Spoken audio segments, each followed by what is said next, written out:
Hello again, guys. It's Kasim. Welcome back again. And today I want to talk about the subject love is not real.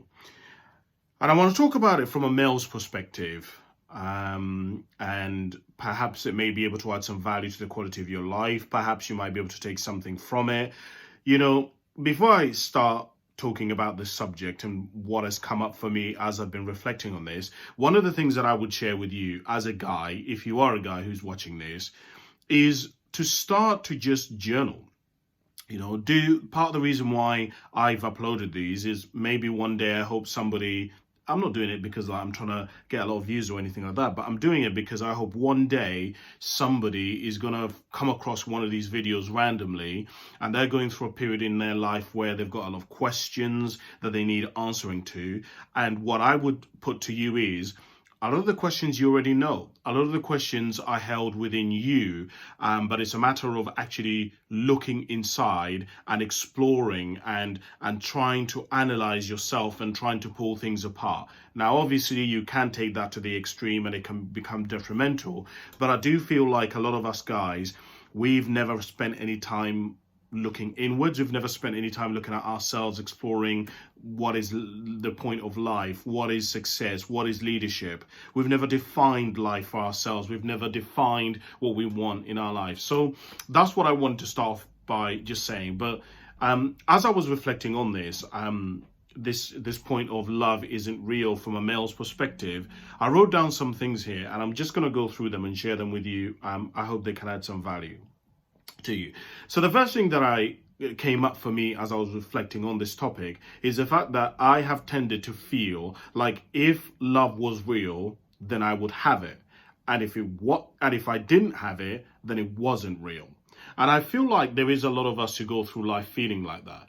Unless we've got proof that something is real, then we don't accept that it is a reality. And there is many of us who will say that unless something has happened to us, unless we felt it, unless we've experienced it, unless we've actually gone through it ourselves, then we cannot believe it to be the truth. And this actually, on a bigger, wider perspective, becomes a massive problem because I've spent a lot of time in many ways coaching people in different areas of their life. And the people who struggle the most are the people who want to experience everything for themselves.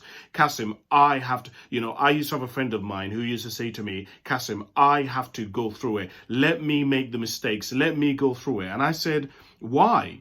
I understand that there is a place for experience. I understand that there is a place to make mistakes, but making mistakes for the purpose of making mistakes is foolish. Right? If there is a path that 1 billion people have gone down and it's proven that it doesn't work, of course you could be the one exception and the one anomaly that it does work for.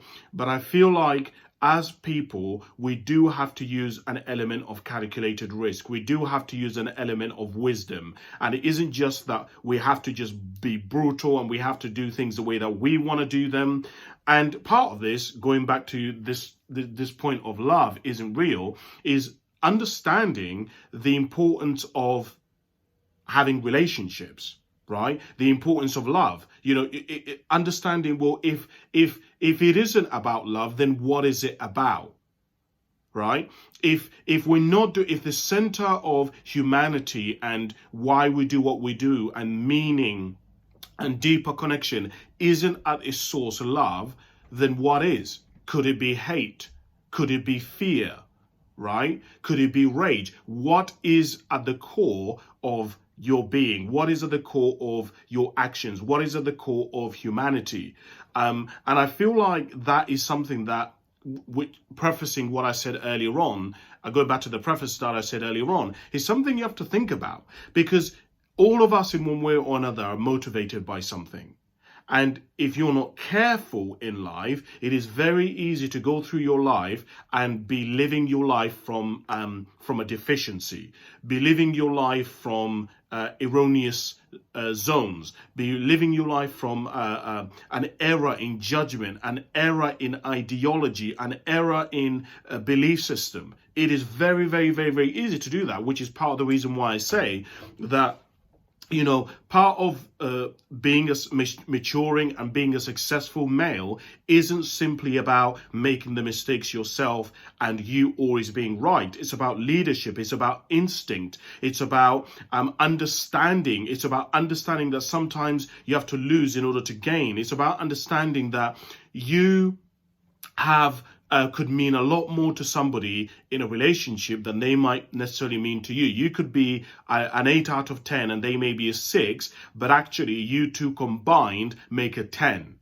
right? And to understand that is something that you have to have wisdom, right? That actually it isn't necessarily that a plus and a plus is the greatest equation that you can have. You can actually have a multiplication, which is the greatest equation that you can have, meaning I can bring something to the table, you can bring something to the table. What I bring might be huge in one area and what you bring might be absolutely huge in another area, and they're so completely different, but when we come together it creates something beautiful, it creates something magical, it creates connection, love, it creates something special, right? And I'm saying this to you because I have noticed that a lot of the people who I've seen who have these incredible relationships, who do find love, in many ways, they're polar opposites. In many ways, they shouldn't work, right? But they do. And that's because both of them recognize that there is something that they bring to the table. And both of them do recognize that, you know, that it's sometimes you have to take a risk, right? Sometimes you have to, you know, I hear people say all the time, well, Kasim, why should I get married when there's a very high chance of me divorcing? Well, why? Because otherwise you're not going to be able to experience the security and the connection and the deep love that can be accrued in the context of a marriage, in the context of a long-term relationship. Now, that doesn't mean that you have to get married.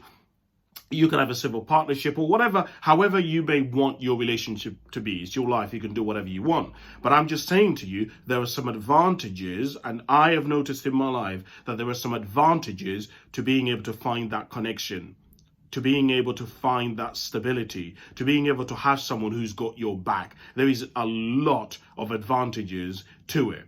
And I wonder, and it's something that I really have had to reflect on for myself, Kasim, are you rejecting love because you haven't got it? Or does it actually exist, but you're in denial about the fact that it exists because you're too scared and too fearful and too anxious and too stressed in order to put yourself out there so that you may be open to the opportunity of love? And I feel like a lot of us guys, that we think that it's courageous that we reject love, but in reality, it shows that we're weak because we've rejected the fact that love exists, and we know that it exists and we've seen other people have it, but we are scared of who we might become if we get that love. So I was thinking about that. That's one of the first things that came up for me. The second thing that came up for me is that much of love and receiving it has to do with where we are at emotionally and sometimes successfully as guys. And it's very true, you know. And I talked briefly about that, the aspect of being mature, about wisdom. And I have found this, you know, in my life, I have been at certain points where the opportunity for love has been able to potentially come into my life. But honestly, I just wasn't mature enough. I didn't even recognize it. I didn't even know what I had. And on top of all of this, part of it is that I didn't consider myself worthy. I didn't think that I was worthy because I think as men, we do this a lot. I think because I associated my worth with success, particularly material success, I never felt that I was worthy and that I could be fully accepted without having accrued huge amounts of material success. And therefore, whatever manifestations of love came into my life, whether that was through friendship, whether that was through a partnership, whether that was through an intimate relationship, I couldn't accept them until I was successful. And one of the things that I've had to really look at as Kasim is I've had to really look at, Cass, are you aware that some people will love you irrelevant of how materially successful you are? And that has been something which has been very profound for me, because I feel like, like it's become to my attention that I've always felt that love had to be conditional. And it had to be conditional on the basis of being successful materialistically. Whereas I've discovered that you can actually receive love without it being on the condition of love, on the condition of material success. It can be based on the foundation of friendship. I'm sure you've heard of people who say this. We were friends before, and then over time we grew to, like, we just grew in, it grew into something. We grew to love each other. We grew into an intimate relationship, right? Have you ever seen that? And that says something. The person isn't highly successful, and all of us know somebody who is a great human being, who is an incredible person, and then when you look at their success materialistically, they're not that successful, but yet we love them. We love them for the fact that they are vivacious. We love them for the fact that they're one of the lads. We love them for the fact that they're honest, or that they are really disciplined. We love that, right? And so one of the things that I've had to do in my own life, that I've really had to look at, is exploring and expanding my definition of love. And it's something that I think is really important, that as we're maturing, both emotionally and in all the different assets of our life, I feel like we have to start expanding the definition of different areas of our lives. The definition of love. What love looks like at 5 should be different to what love looks like at 10. Should be different to what love looks like at 25. Should be different to what love looks at 50, right? That love, of course, and part of the reason why I think this is important is because that the way that love presents itself will be in huge proportion depending on the level of how we see ourselves, right? And I feel like that is really important, and it's something that I would encourage you to really consider. Something that I would encourage you to really pull apart and begin to dissect and begin to look at. I feel like there is something there. There is something important there that I'm not extracting. I'm not pulling out well enough. But I think that you might be able to pull it out much better than I can. But the other thing that came up for me on this topic is the fact that so many of us block love by rejecting it because it will end or it will disappoint us. And I talked a little bit about this earlier on, right? A lot of us reject love because we don't want to be disappointed. If I get married, it might end. We're friends now, but if we start going into an intimate relationship, it could be destroyed. Yeah, we're okay now, but if we have children, it's gonna spoil our lifestyle. And part of this, as I say, which is connected to what I've just been saying earlier on about the maturity and the emotional aspect and the way that we see ourselves, is by understanding that, look, love is going to unfold. It is going to manifest itself differently as you evolve and as you grow, right? There are many people that I know in my life who never wanted children, because they never found anybody who they felt safe enough, who they felt secure enough, who they felt got them enough to ever even consider having a child with. But as they've loved each other and they've lived their lifestyle, and they've been able to have this incredible connection and passion and excitement, what eventually follows is a child. And the child is an expression of what they've built together and what they've gone through together, right? And the experiences that they've had. And the child just becomes a natural progression in that, right? And I feel like a lot of people block that. We block the fact that, okay, we've gone through a period of hatred. We've gone through a period of indifference. And now we want to go through a period of embracing love. We want to go through a period of adventure. We want to go through a period of dating. We want to go through, maybe you've always dated people who have, or you've dated girls who have always been fiery or a certain way, or they've been super hot, or you've always been in short-term relationships with them. But now you've evolved. You're looking for security. You're looking for something a bit more stable. You're looking for somebody who's grounded, somebody who can debate with you, somebody who you can talk deeply about subjects. And that manifestation of love, I feel like a lot of us block it, and I did. I used to block it. And now I've kind of put filters where, or like flaps where, I've put the control back in my life, in that I can allow for love to pour through my life and not just block it. Right? There are periods in my life where I can open the flaps and I can receive love and I can give love out, instead of just simply building a massive wall so that nothing can get in and nothing can get out. That came up for me. The other thing that came up for me is how love has a capacity and can expand our capacity, because some of us don't understand that we have low reserves due to how much we've received. So one of the things that I was thinking about, and that came up as I was reflecting on this topic, is about the fact that love is not limited.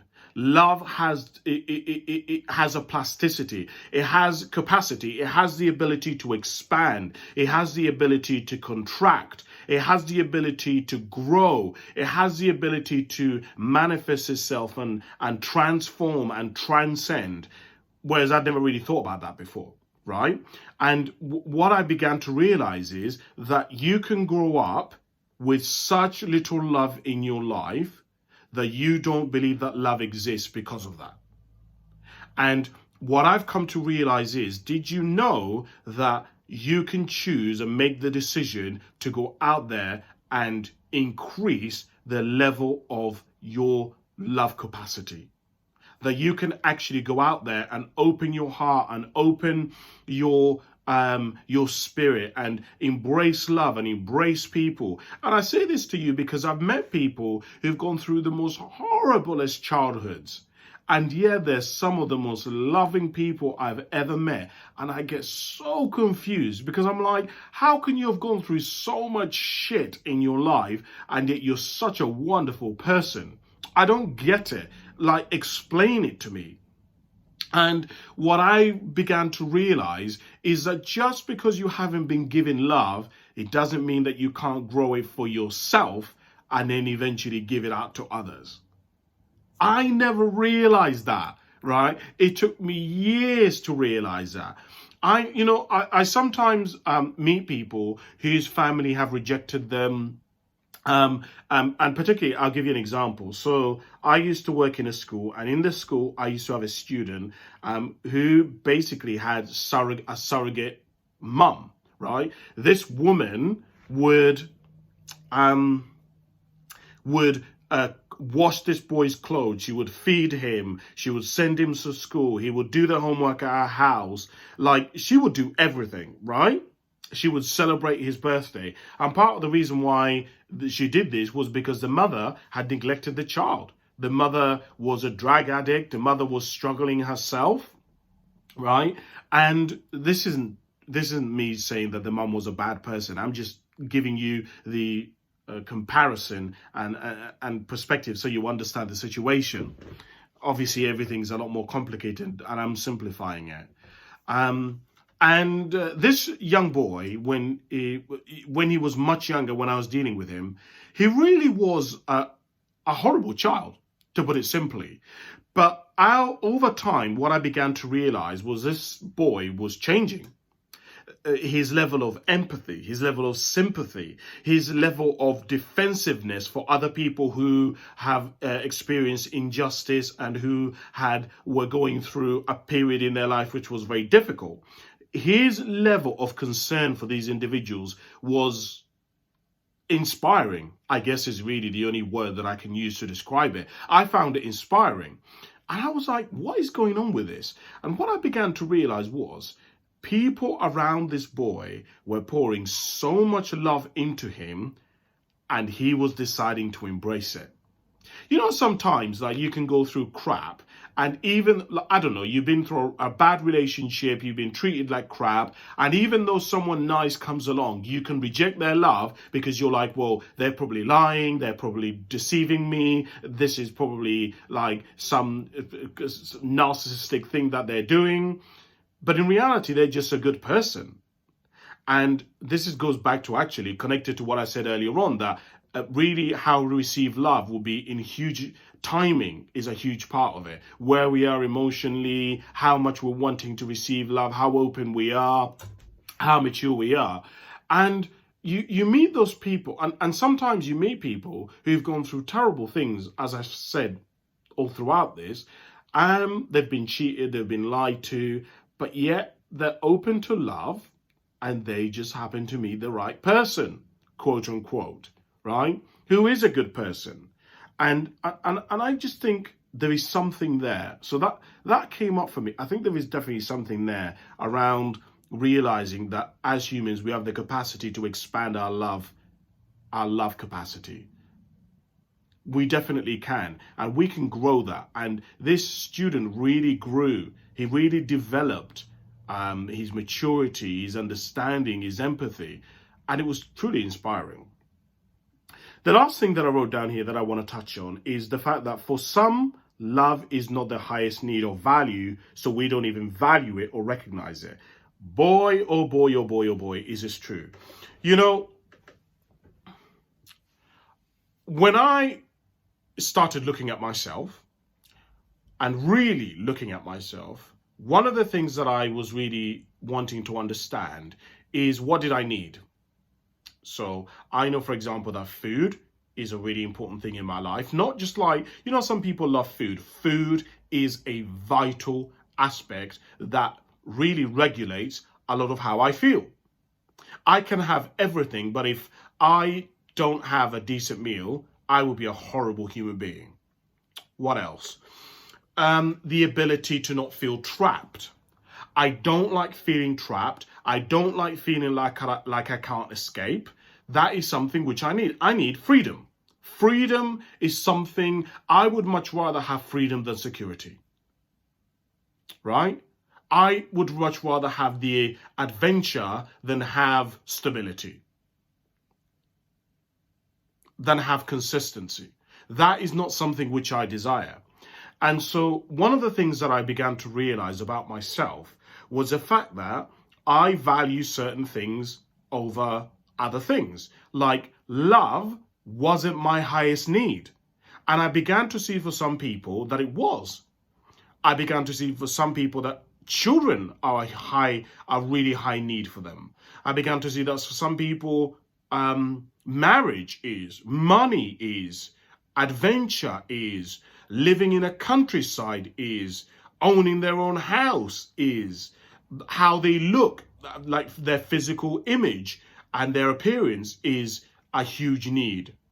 And one of the things that I would encourage you to do in your own life is to consider what your needs are and what is important to you and what you have to have and what are your higher needs. Because you may find actually that even though, and I talked a little bit about this earlier on, about how two people who have high values in different areas can come together. Because you might find that you're being a risk taker, you're being somebody who loves adventure, is something that somebody could never do themselves, but you make a perfect spouse for them, right? They absolutely love the fact that they want financial security, and they love the fact that you are an adventurous person, but even though their job is absolutely boring, they don't have time to think about coming up with new ideas, new adventures, new places to go, new things to experience. Whereas you are exceptional at it. Do you see what I'm saying by this, right? And so this is where and again, I talk a lot about you got to start maturing, which is a deliberate act. You don't mature naturally. You grow as a human being physically, naturally, but to grow emotionally, to mature emotionally, to mature in terms of your appearance, in terms of your demeanor, in terms of your openness, how open-hearted you are, in terms of your wisdom. You see, all of these things are intentional. These things don't just happen by accident, right? Let me preface that. There is always an anomaly. There's always someone who's an exception. But for the vast majority of us, it's an intentional act. We've actually got to do something about it. And I think one of the things that is important that I have noticed for a lot of men is, and myself, is that we don't really value love as high as we value discipline, as high as we value respect, as high as we value money. We just don't. But some of us do, right? And I've noticed that there are some people who naturally have a leaning towards poetry, art, are naturally leaning towards music, guitar, right? These individuals are naturally lean towards that area of life. Whereas there are people who are naturally drawn to the army, drawn to engineering, drawn to being a manager in an organization, you know, having structure, implementing systems. They love all of that. Whereas that is my absolute nightmare. So that is what I was thinking about on this subject, and that came up for me. What are your thoughts? Do you agree with me? Do you disagree? What came up for you as you were thinking about love isn't real? I'm always keen to hear. You know, I'm just saying to you what came up for me. There is no right or wrong answer here. This is just something that I was thinking about. So yeah, write to me, comment below, send me a message. Let's have a chat. Thank you very much for listening. I appreciate it. And I'll speak to you very soon. Bye for now.